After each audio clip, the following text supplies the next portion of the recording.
I'm here with Hillsy the Gooner. How are you, Hillsy? I'm all right, thanks, Kev. I'm very well, thank you. Just a bit stunned by what we're going to talk about now, mate, to be honest. Yeah, what do you make of this talk about the European League and stuff like that? I mean, yeah, I think the timing for you is a bit off, isn't it? It is, mate. It's taking into account the current situation, looking at it from a fan's perspective. I can't go to games. I'm being asked to pay a lot more money to watch every game on television. And then this comes. So to me, it just rings of money, Kevin, and no consideration for the fans. But you know that's what I'm like, mate. You know, I'm a bit flummoxed by it all because we all knew it was coming, Kev, I think.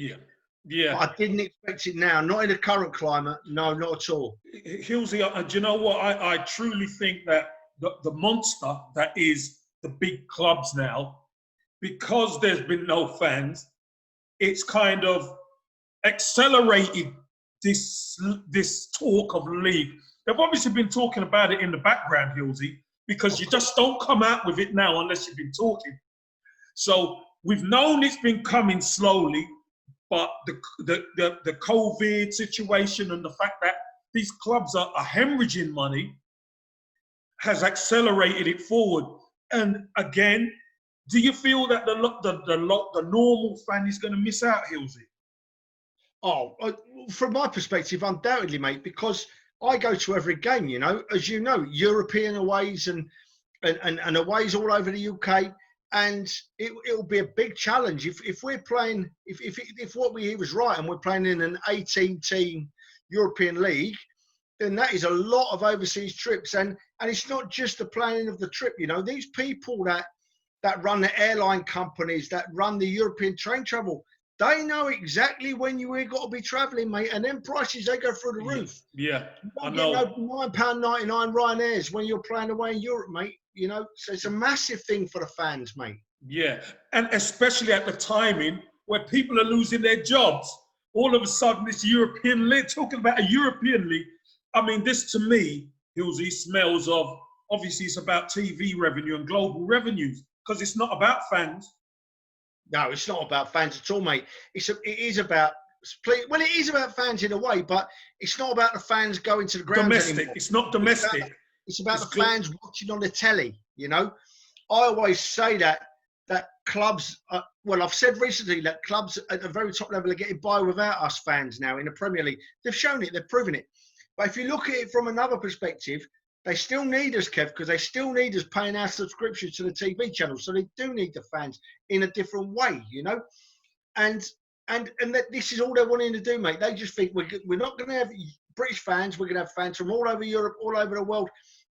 Because when you look at a European League, you're not talking about just Europe when it comes to a TV audience. Because people from all over the world will watch Real Madrid, Juve, you know, Milan, Liverpool, Arsenal. So it's more money coming from all over the world, mate, and that's what it's all about, money. Yeah, it is, and I call it a monster. And look, we've seen the Premier League really bully the old First Division FA to get the Premier League, and those clubs made the transition. And remember, at the time, as fans, everybody said, "Yeah, we welcome the Premier League. It's new. It's this and that." But what that does, that creates the monster. So now the die is cast now, Hillsy. And now the Premier League, the chickens are coming on to roost for the Premier League, because the same clubs that they wanted, they got on board, are going to do the same thing to them. Exactly. The people that were the bullies are now going to get bullied, Kev. That's right. And you choose the word monster, my friend, and you choose it perfectly, because it is a monster. Yeah. And it won't stop. Where does it end, you know? And I don't know. I don't understand. I did a piece the other day for Guns and Yellow Ribbons. I wrote a little bit of a blog, you know, and I don't write many blogs, very rarely. And I was talking about the fans, and then it came to mind, there's more and more American owners coming into British football, right? And them American owners, they love the closed shop, don't they? They love the leagues where there's no promotion, no relegation. Well, that would finish British football completely, I think. But it does sort of protect their investments more, doesn't it? Yeah. So I reckon they're the drivers behind it, pushing it, you know. Well, Hillsy, I look at it, obviously, it's not just an English thing. It's the biggest clubs in Europe. When do you see Barcelona struggling for money? Real Madrid struggling for money? You never really see that, but even they have to cut their cloth accordingly now. So this monster isn't just domestically in England, it is all over the planet right now. So I believe an 18-team Super League, midweek Super League, will those same teams be in the Premier League? Well, do you know, as soon as you said an 18-team midweek Super League, then you sent me off on another tangent, Kev. Yes. You've sent my mind off on another tangent. So do those teams still play in the Premier League then? Albeit maybe putting out a B team some weeks, you know? Well, I mean, I think to myself, is it the big clubs have two squads? Yeah. Do you know what I mean? One for domestic and one for the big European games. Yeah. Because obviously there's going to be more revenue, so they can acquire more players, etc. Yeah. Or do they stop the domestic, the few clubs who get to play in the European leagues, and do it that way? Because you know, the domestic league actually is it ends up being, and I don't want to be disrespectful to the Premier League, Hillsy, it kind of ends up being like how these teams treat the League Cup. Yeah, it does. Because it's not bringing in the revenues that they cherish, so they obviously going to favour putting the big boys and protecting the big boys for the European League. Yeah, I agree. And just you saying there about the bigger picture, Kev, it is our national sport, football, you know. Yeah. And I worry greatly about where it goes and in the Championship, League One, League Two, because I'm a football fan. You're a football fan, right? Yeah. I'm a football fan, and I support my team. And I'm a lucky man in that the team I was raised to support, I'm always going to have them there to support, you know. Yeah. But there's teams in the lower leagues that have got fans that are just as passionate as us, even more passionate, Kev. Yeah. You know, they go and stand on a terrace with no cover on in like -20. And they might lose their teams one day. And I think, how would I feel if I never had the Arsenal? My God, what would I do, you know? So I look at the bigger picture and I think, okay, look, if we talk about this top end, and trust me, you're exactly right, mate. They've released it to the public today on Sky. That means they've probably been talking about it for at least 6 or 8 months. Them plans are much more forward than we think, mate. Longer than that, Hillsy. Yeah, They've been discussing this seriously for over a year, mate. They have to be. Yeah. But you know what, Hillsy? And let me try and spin this one to you.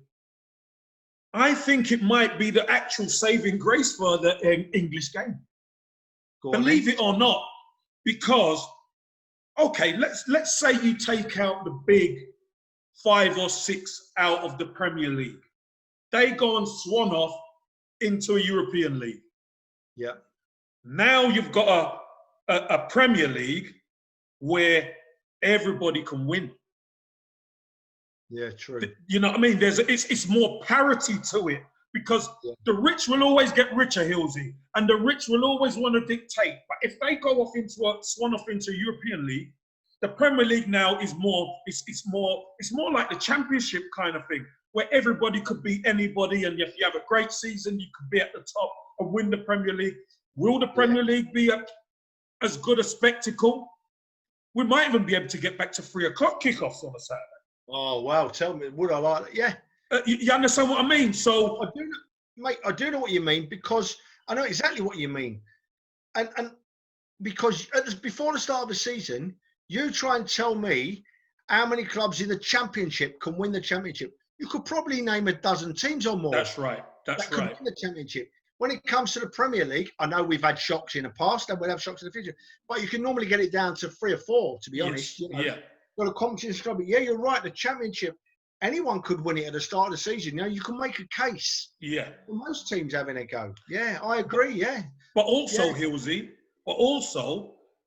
because the big boys might not be in it. Remember, this is speculation, so I don't really know. So I'm just thinking of how it can help. So that pyramid coming down, as long as that money trickles down and helps the teams in the Championship, League One and League Two, to protect them. A fund could be done to protect them.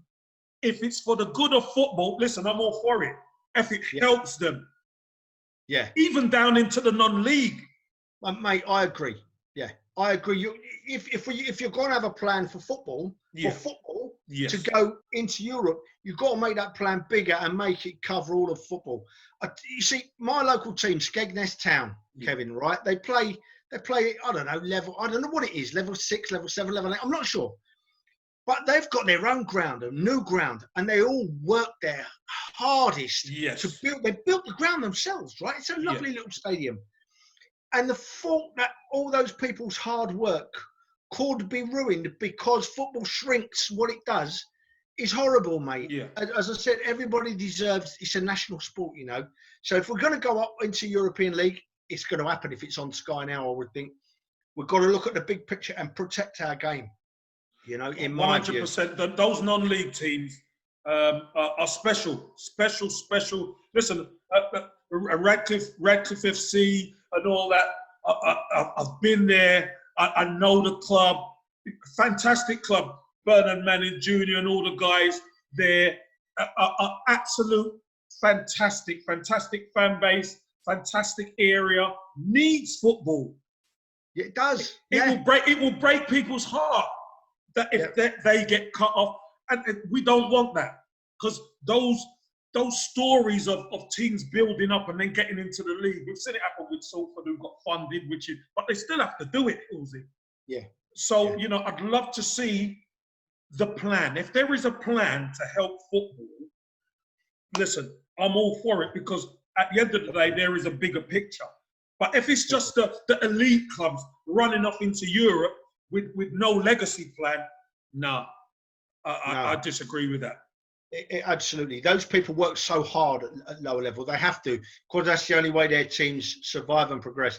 And as you said rightly, mate, if it's just the top few getting off and not giving a damn about what's behind where their game came from and where it originated, then that's wrong, and that's all wrong. And what they've got to remember is, Kev, you know, with the TV and with all this money about, there's never been a bubble in thousands of years that hasn't burst eventually, right? Yeah. All bubbles burst. And I know that at the moment it's all blasé, there's billions of pounds coming in, but one day it might all go pear-shaped, you know, something will happen and it'll all change, and then they might need football as a whole, you know. So to come back to, So if they do it, and there's always a saying, Hillsy, if you do it right on the way up, people will look after you on the way down. Absolutely. Yeah. So, you know, listen, we heard last time that, you know, they wanted to cut the Premier League to 18 teams and, you know, kind of manage it, and it kind of feeding it that they'll feed football back that way. But this European League, because it won't be connected, it will be interesting to find out the plans, because now the Premier League will be left in a lurch. Yeah. And we do know there's some big clubs who are not even in the Premier League. You know, Leeds only just got back up, etc. There are some big clubs in and around. So what happens then? So it's going to be an interesting one, Hillsy. But look, we'll have to get back on again, Hillsy, ain't we? And discuss it in more depth, mate. Yeah, give it a little while for this all to start coming to the surface, because now it's started, there'll be trickling of information, and you'll be much more in the know than I will ever be, matey. But I'm so interested to know where this goes. Half of me says, "Wow, where is football going?" Yeah. But the other half says, "Hang on a minute, let's protect what we've got." You know, it's a bit of unknown, isn't it? It's a bit of unknown.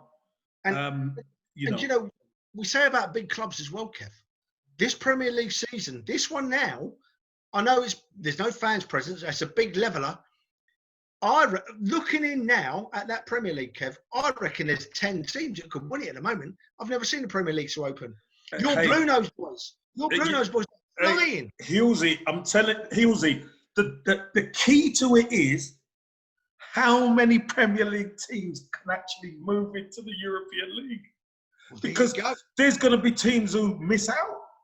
Yeah. And so let me ask you one more question.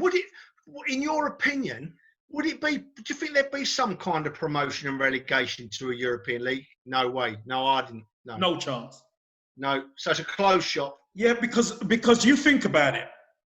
If the big boys, all the big boys want to go to this European league because, look, in the Premier League, the winners get 160 million. Yeah. In the European League, the winners, or to participate, to start with, would probably get 250 million. Now, we're talking astronomical numbers. That's just to participate.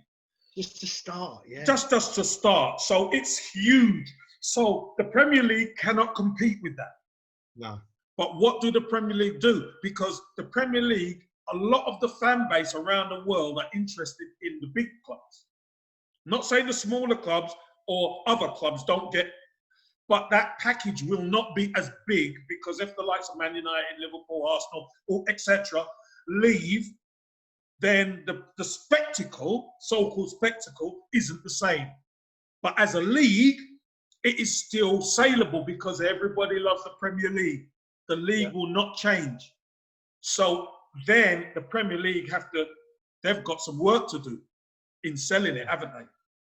Absolutely, they have. And Sky might not be quite, well, Sky won't be quite so interested, will they? Not Sky, television companies in general, they're not going to put so much money into a Premier League when all the big guns are elsewhere. Well, you see, this is the thing, Hillsy. If you're having a European league, it's going to be interesting who the backer of the league is. Because we know there's some huge companies out there who, if they had the Premier League on their books, on their terms, cutting out the TV revenue, the TV companies, there's big social networks and all that who have huge reserves of money. I mean, I don't know which way it can go, but we know they are there and they're dabbling in football. Yeah. They'll be doing their check. They're not silly. They know what a European league with all the big clubs could do for their platforms, so. Yeah. Worldwide platform. Well, worldwide platform. So that's the thing. If one of them own it, then the TV rights are not there for the TV companies. Yeah, true, yeah. But for the Premier League, it is. Yeah. So that could be a rejig of the Premier League money. It may not be as much jurisdiction-wise, but there might be more TV revenue going about. Yeah. See, I don't see, you're opening all different things in my mind, and it's only just been announced. I need some time to think about this, and then we need to talk again about it. We'll get talking again, Hillsy. We'll definitely get talking again. Listen, I'd just like to say, Hillsy, listen, to Alison, right, Lowry, thank you so much for watching the channel, Alison. I really appreciate it. At One Kevin Campbell, I really appreciate you, my darling. And I'm sure Budgie will appreciate you watching all of his stuff too. I just thought I'd get that in for you, mate. Mate, she loves you and she loves Budgie. She's thoroughly enjoyed watching it. I've had to drag her away from YouTube on the telly watching them all. Well, that's nice. Well, listen, you could show her this because she's going to get a mention and it's going to be on YouTube. So there you go.